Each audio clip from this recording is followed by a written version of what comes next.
Avant même de parler de la conjoncture dans laquelle la CVR est en train de travailler, faisons un peu l'historique de sa mise en place.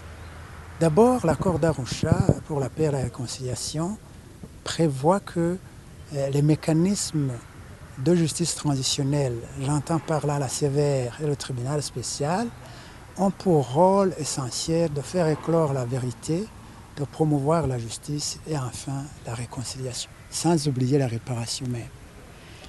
Or, vous savez très bien que la commission actuelle est venue dans un climat d'incompréhension entre les politiciens. Je vais vous faire quelques-unes des dispositions qui parlent justement de 5 experts internationaux qui devaient assister la CVR pour qu'elle travaille compte tenu de la technicité requise en la matière, mais aussi et surtout pour qu'elle travaille sans pencher d'un côté ni de l'autre. Ces experts ne sont pas encore là. Pour ce qui est des dépositions, il est prévu des commissions provinciales d'enquête, des commissions provinciales de dépouillement, des dépositions. Toutes ces commissions n'ont pas encore vu le jour.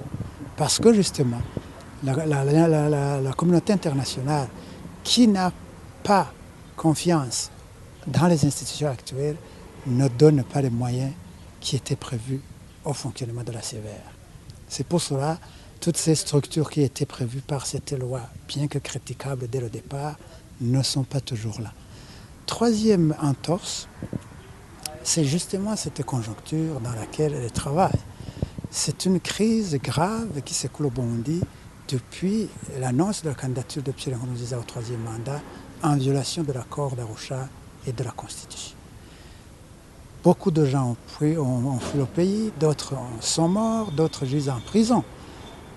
Et parmi tout ce monde-là, il y en a bien qui connaissent ces fausses communes, qui peuvent faire des dépositions sur ce qui s'est passé dans les différentes étapes de nos crises répétitives.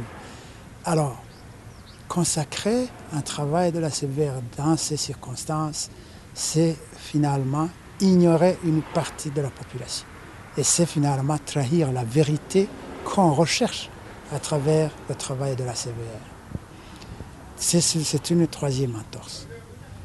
La quatrième et la dernière pour moi, il y a une crise de confiance entre une bonne partie de la population et ces institutions issues de la violation de l'accord d'Arusha et de la Constitution. Et d'ailleurs, pour preuve, un des panélistes lors de la conférence publique de vendredi passé animée par la CVR sur cette question de fausses communes, il en a déjà dit un mot. Il a cité de 2 endroits, je ne me rappelle pas des noms, mais où les populations de 2 ethnies se revendiquaient la qualité des victimes qui gisaient dans ces fausses communes. Les Tutsis pleuraient en disant ce sont nos enfants tués en 93 qui gisent ici.